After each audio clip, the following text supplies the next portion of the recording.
All right, welcome back to the Deep 404. Parts of America have gone mad, drone mad it seems. The area of New Jersey has for the last couple of weeks gone crazy about drones. It seems that people in this state are unable to differentiate between an aeroplane moving behind clouds, a helicopter at night time, and what they believe may be spacecraft.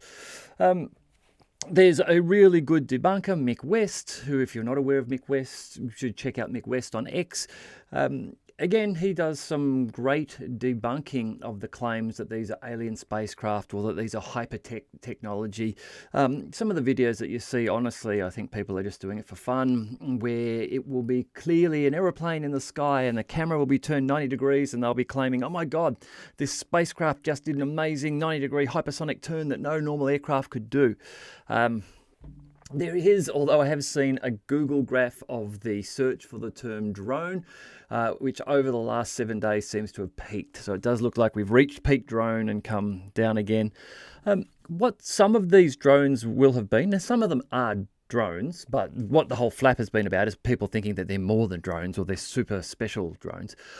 What some of them are probably will be government drones that have been attempting to detect the lost uranium or radioactive material that has been lost in New Jersey. The exact quantity I don't know, but the stories I've heard is that yes, some has been lost. This isn't an unusual occurrence. This happens from time to time. Last year in Australia, in the middle of the outback, someone managed to drop off the back of a truck a little container of uranium, which they ended up detecting, but it looks like part of perhaps the government's reluctance to talk openly about these drones initially may have been that they were out there trying to find and detect, by doing some sniffing, whereabouts this uranium may be, and try not to alert the public and get them too scared by that. Elon Musk has reported that Joe Biden supplied $300 million to Reuters news agency to disparage Elon's businesses. I see a lot of people online disparaging Elon, claiming he's not such a great businessman and this and that, and I don't get it. I struggle to see why you would think he's not a good businessman. I mean, the guy is doing amazing things with SpaceX. If you haven't seen the chopsticks catching the Falcon Heavy rocket booster unit when it comes back down, it's amazing engineering. It's probably the most phenomenal piece of engineering that I can think of. He's got that. He's got Tesla.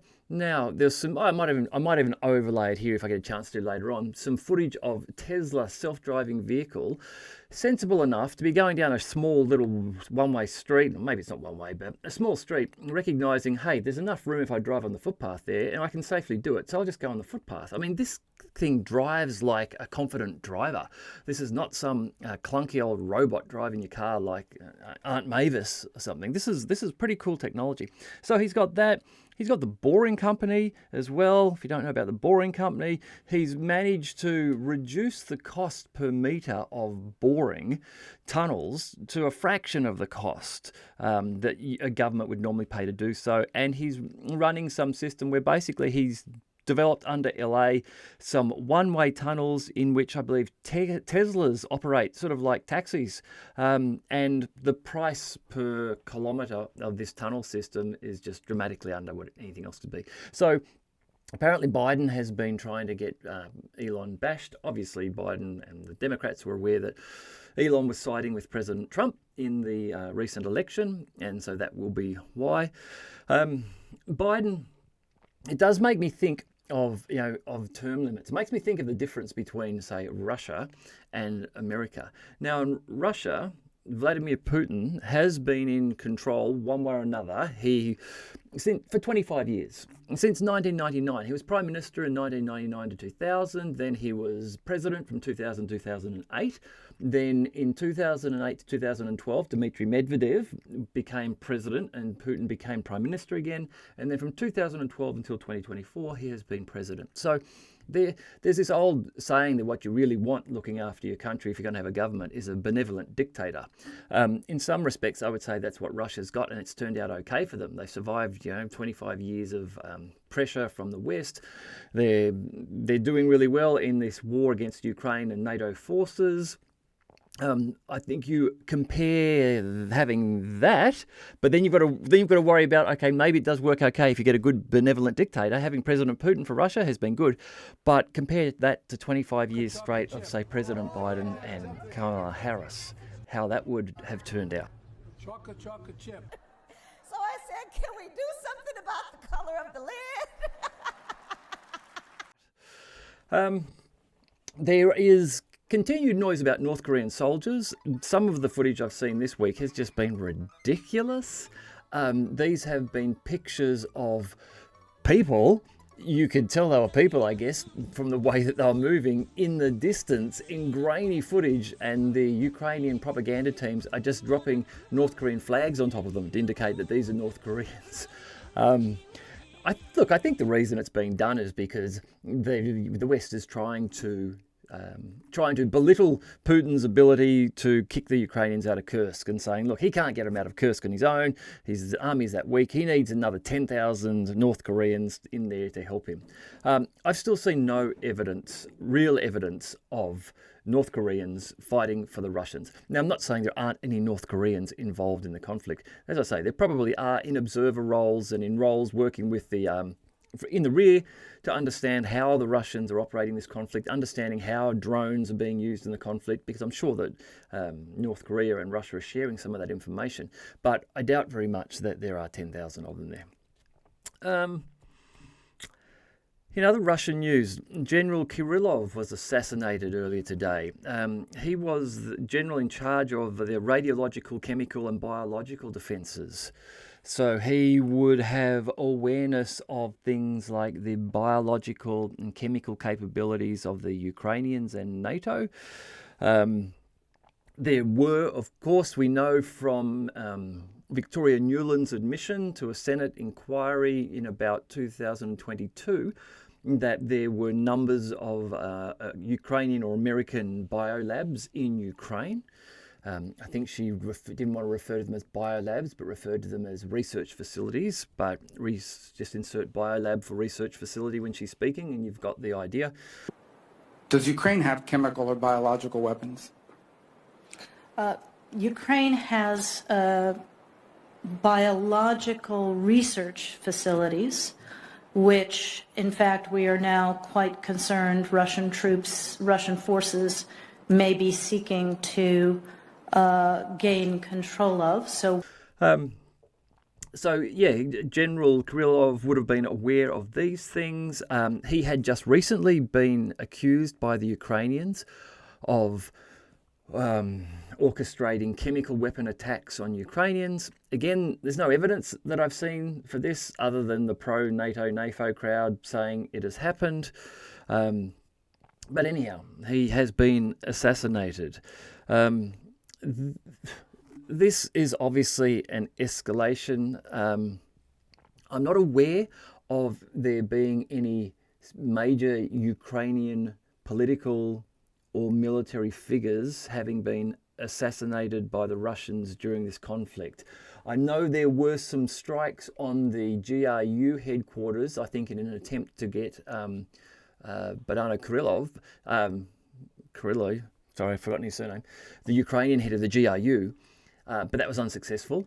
And I don't think there's been any others. But you have to question now that if the Ukrainian special forces are in Moscow assassinating Russian generals, that this is an escalation and that they would only have themselves to blame if they find that suddenly Russia starts to embark upon maybe missile strikes on more military headquarters or political headquarters within Ukraine. I don't think it's a wise move.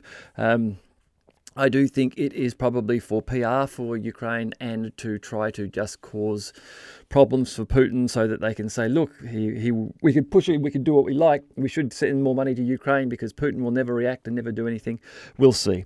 On the flip side of that, I've also seen announcements that President Putin is announcing that the Oreshnik missile, the hypersonic missile used a few weeks ago, will be going into full serial production. I believe it's already in some level of production, but this will be full scale. So perhaps there has been an expansion in the lines and the facilities that are capable of producing the Oreshnik due to all the publicity and the success, I guess, that they had with that. Syria, look, I haven't got a great deal to say about Syria. Turkey is consolidating control there. Israel is being opportunistic. They're going to take and have taken all of the Syrian Golan Heights and up to Mount Hebron. All of that area is Israeli. Benjamin Netanyahu is saying that they will maintain control over that land until things have settled down.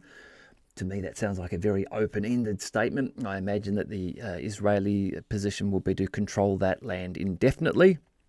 But I guess we will see what happens there. As for the Russian bases, look, I think the Russians will probably ultimately end up leaving there, although they may just come to some agreement with Turkey where it makes sense for them to hang on to those bases. I guess we'll see. I think the thing that is of interest in the coming weeks and months will be what will be Hezbollah's capabilities and their activities now that they've lost a major supply route from Iran through Syria. What will be Iran's response to all of this? Will they be negotiating in the background with Israel, or will they be planning an attack? They still have reportedly an unreplied strike where they've suggested that they will strike Israel again, and that hasn't been fulfilled. So who knows? I think that's the interesting thing to see there. In terms of Ukraine, if you want to check out what's happening with Ukraine on a day-to-day basis, jump on X and search for AMK Mapping. He's a great war mapper. Gets a lot of really insightful information out there as well. But you'll see same. The Russians are grinding westward through the Donbass, putting pressure on the Ukrainians everywhere. The Ukrainians are losing more and more men. There's talk, of course, by the likes of Tony Blinken and NATO head Mark Rutte that Ukraine should really consider dropping their age of conscription to the age of 18 and getting their teens killed on the front lines as well. So it's the same sort of ridiculous, horrific nonsense. Anyone who really cares about Ukraine, I think, just wants this conflict to end as soon as possible.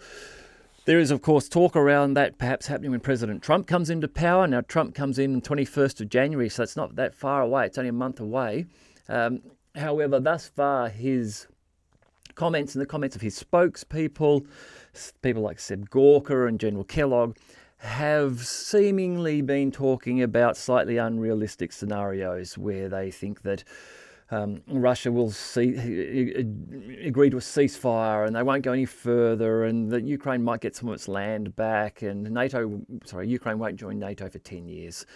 There are some things in there that Russia just have said they won't agree to. NATO is not on the calendar ever for Ukraine as far as Russia's concerned. Russia's not giving back any land. And there, I think, is a very real possibility that if negotiations don't go well when Trump starts to have these talks, that Putin will look to roll on, take Mykolaiv and Odessa. I think it makes a lot of sense if you are Putin and Russia and you wish to limit Ukraine's ability in the future to be a pain in your ass, then you want to take Odessa back. You want to take Odessa, you want to connect up with Transnistria so that those guys are supported through what's now a contiguous Russia. You want to deny the remainder of Ukraine from access to the Black Sea, or at least control it, clip the ticket on any grain they might produce and send through, but keep an eye on what's travelling into those ports in terms of weapons and men and equipment and all of that sort of thing. That, I think, would make sense to me. However, there are always things done in the background.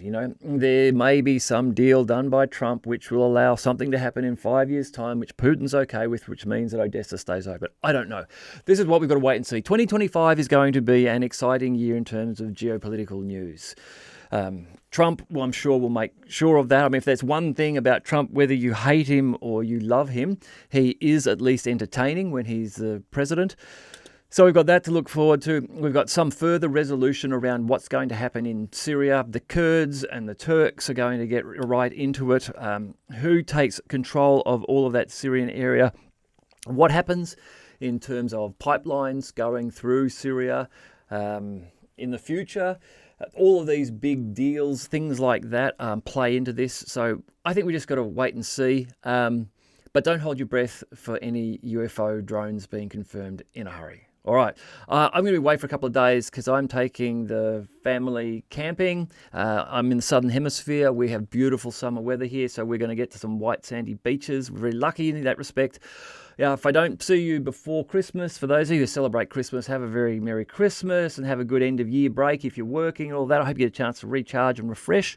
Hopefully I will speak to you before Christmas and before the new year, but if I don't, have a happy new year and I will talk to you again soon.